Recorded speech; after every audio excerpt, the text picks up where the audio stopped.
What is going on, everybody? We got to the end of our weddings. Only took 3 episodes. We can finally move forward past and start to get into these couples.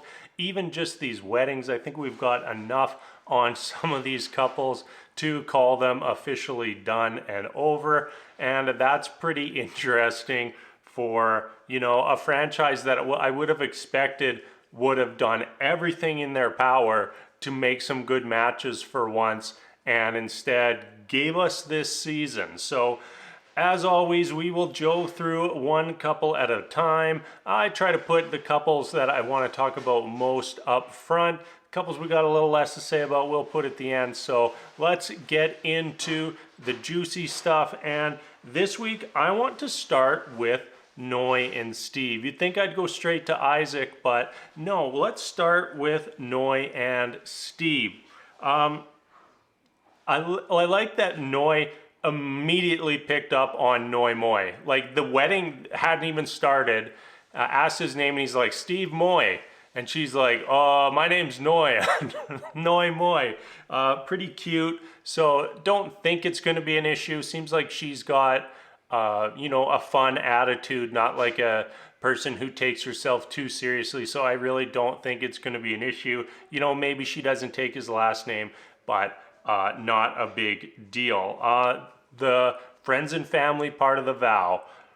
Immediate first thing in that is bringing up the alter ego, and it had me thinking like maybe this alter ego is a bigger part of her life than we've been led to believe. And that's a little concerning for me. We already know how things are going with Isaac and how much of a disaster that's going to be.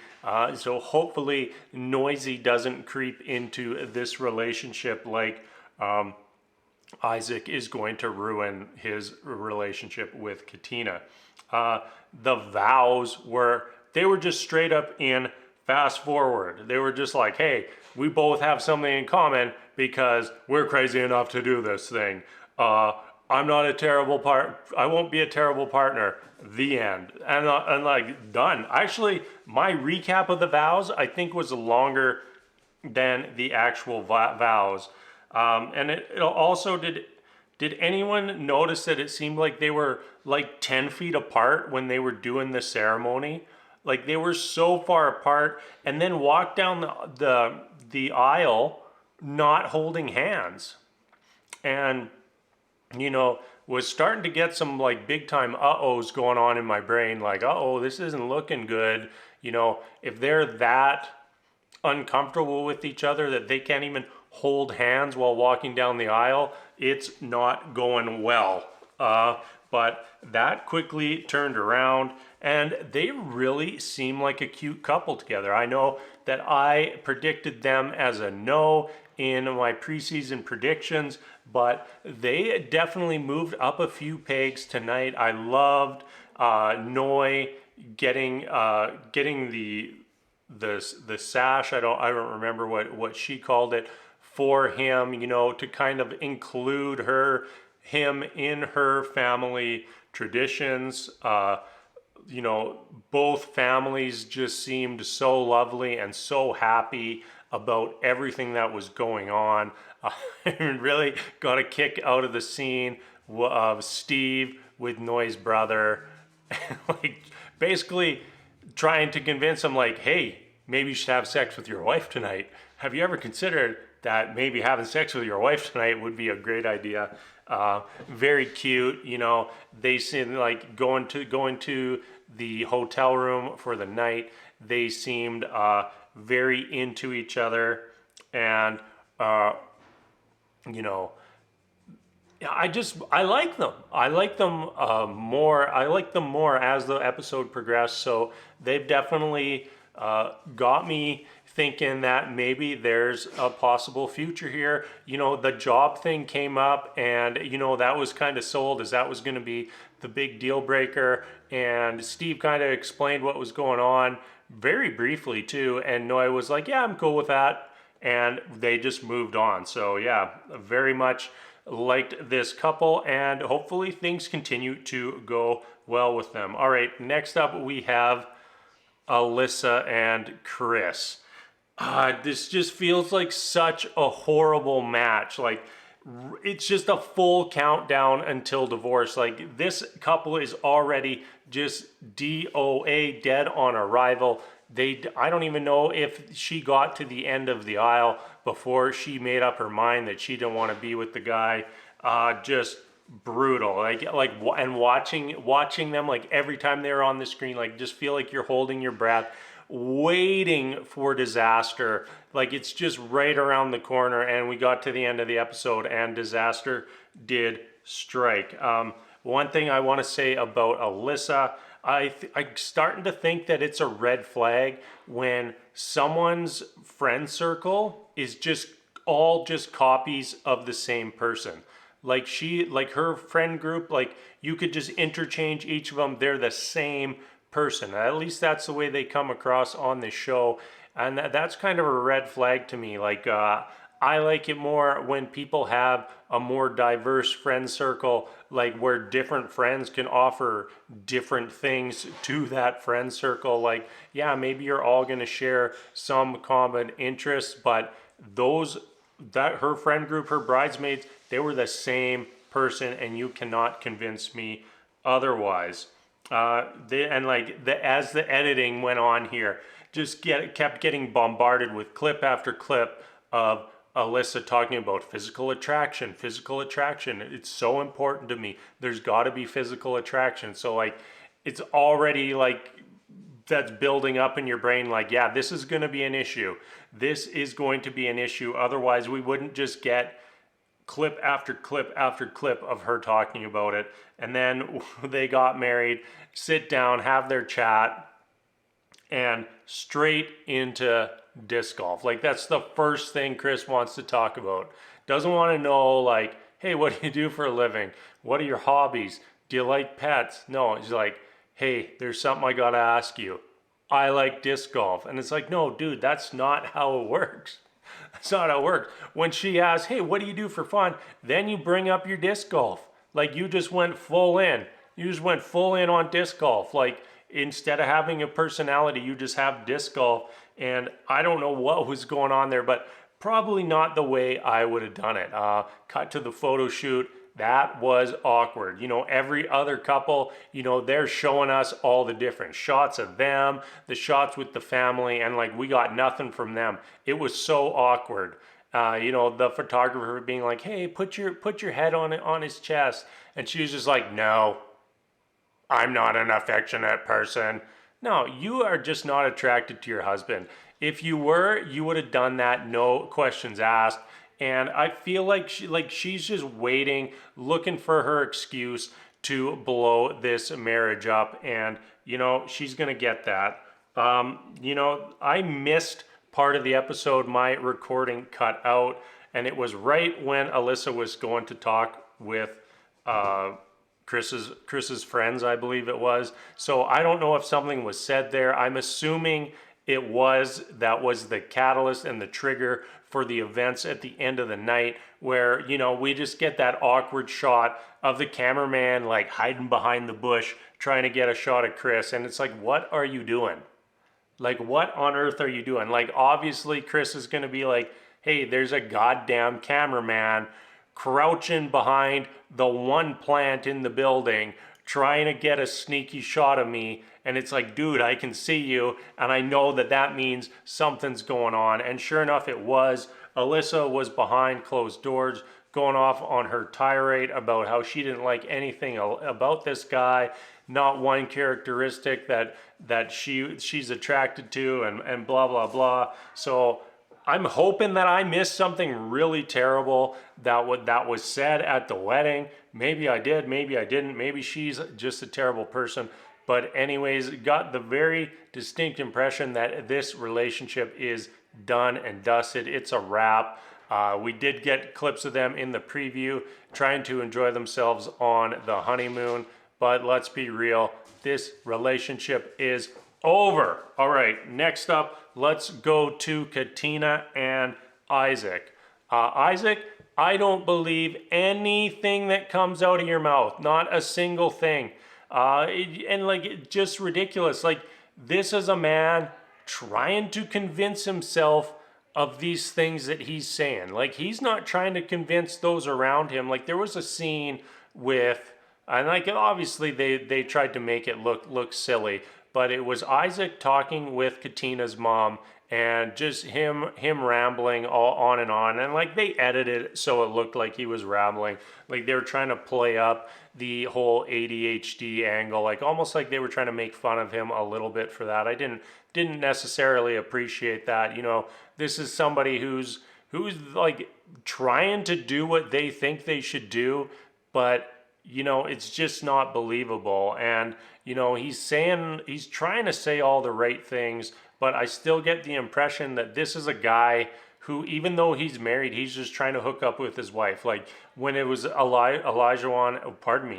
and the boys, and he's talking about, you know, flipping his wife over and doing something nasty and tying her up and this and that. That's Isaac. You know, what else do we have to say? That's Isaac, and Isaac is not ready for marriage. Way too immature. You know, his headspace just doesn't seem like it's even close to being ready. And not to say that this isn't something he wants, but he has to probably go on a years-long journey to get himself to that place. And that's not going to involve hitting on every woman you pass, you know, putting on a strip show at your wedding. You know, what was that? Like, that's awkward for everybody. You know, he's got his shirt off. He's trying to grind on his wife, who he just met like an hour earlier. Just awful, and like just makes you absolutely cringe. Yeah, Isaac talking about sex is all the proof you need to know that he is not ready for marriage. Done. Mark and Lindsay. One thing I do have to say about these two is they both want it, and that is a good thing. You know, we can't say that about the other couples. You know, Alyssa and Chris, I don't think I can say that about either of them, because like Chris didn't mention it in his portion, but he just seems like he's just a people pleaser. He's gonna jump in head first and just do whatever he thinks is the right thing to do to make the relationship work, and not trying to be married and be happy. But I got that vibe from Lindsay and Mark. That doesn't mean that this is going to work, but it's good to see. Like, they both genuinely want this. They both genuinely want to be married. Lindsay, we should get a counter going of how many times she gets beeped this season. Like, I'm wondering if she's gonna have more beeps than all the other seasons combined. Like, it's possible, because the stuff that's coming out of her mouth is pure vile. Yeah, just ridiculous. Don't really have much else to say about them tonight. But yeah, let's just move on to the last couple. My personal favorite couple, Jasmina and Michael. I just really like them. I thought Jasmina was going to be a little bit colder, but she isn't. Like, when it's just Jasmina and Michael, they seem so good together right now. Very excited to, you know, potentially have one good couple this season. The whole notion that Michael was shy should be thrown out the window. You know, at this point, that was not a shy man that we were watching. He was great in every situation. You know, I said this before, but he's just a person who's been surrounded by big, loud personalities, and just let those big, loud personalities kind of wash over him. That doesn't make him a shy person. It just makes him a person that doesn't have to be the loudest voice in the room. And I'm liking what I'm seeing from Michael so far. Yeah, he seemed like, I don't know, I just really like him. The negative I got for this couple was, wow, Michael works some long ass hours. Gets up and leaves the house at 4 a.m., gets home at 7 p.m. Bro, what the hell are you doing for 15 hours a day? That is like I understand, like, you're probably definitely going to the gym. Like we saw, he's going to the gym. Like maybe he's doing like 4 hours in the gym, then going doing 8 hours at work, and then coming home. Maybe that makes everything work out. But that's gonna need some adjustments. You know, if you are working that much, you shouldn't be. There's no reason that you should be working, you know, more than five, like what, 14-hour shifts a day with an hour of travel. Even if he's working 5 12-hour shifts, that is a lot for somebody who's wanting to grow and nurture a new relationship. And you know, maybe you're going to have to make some adjustments there, whether it's whatever you're doing in the hours you're not at work that are keeping you from being home. Maybe those got to go away. You know, maybe you got to shift where and when you work out to accommodate things better. That's something that they'll have to work out as they progress together. Just want to say I really enjoyed the scene of Michael's sisters with Jasmina. I thought that was an extremely sweet gesture that they made to give Jasmina one of the pins that they were all wearing to remember their mother. Just shows me how loving and caring Michael's family is, and I just think that's going to be a huge asset for him through this journey. They all love him and want this for him, and that's what you want to see. You know, on the other side, Jasmina's stepdad, what the hell was coming out of his mouth in that conversation with Michael? Like, I don't even remember, but like it was something about like if you're vulnerable, that means you're weak of mind, and like that old school mentality that it just doesn't fly anymore. It's 2022, people. Like that old, you know, a man does this, a woman does that. Just it's not reality anymore. You know, get your act together. Get with the times. Get with the 21st century. But other than that, that's going to be it for me this week. Very glad to be done the weddings. Want to get to the honeymoons. Want to start seeing what these couples are actually like. And like really, we don't usually see that until like, yeah, some stuff's going to happen on the honeymoon. Lindsay's going to get hammered on the honeymoon, and there's going to be a big fight. That's pretty much done and dusted. Looks like there's also some other intercouple conflicts on that honeymoon. Yeah, that's going to happen, but really, we're not going to see them as true couples until they're on their own post honeymoon. So you know, this is like a step forward. It's good, but yeah, the real stuff, it's not going to hit us for a few more episodes yet, but still great to be done the weddings and moving on. So that's going to wrap things up for me this week. As always, thank you so much for watching, and until next time, we will see you later.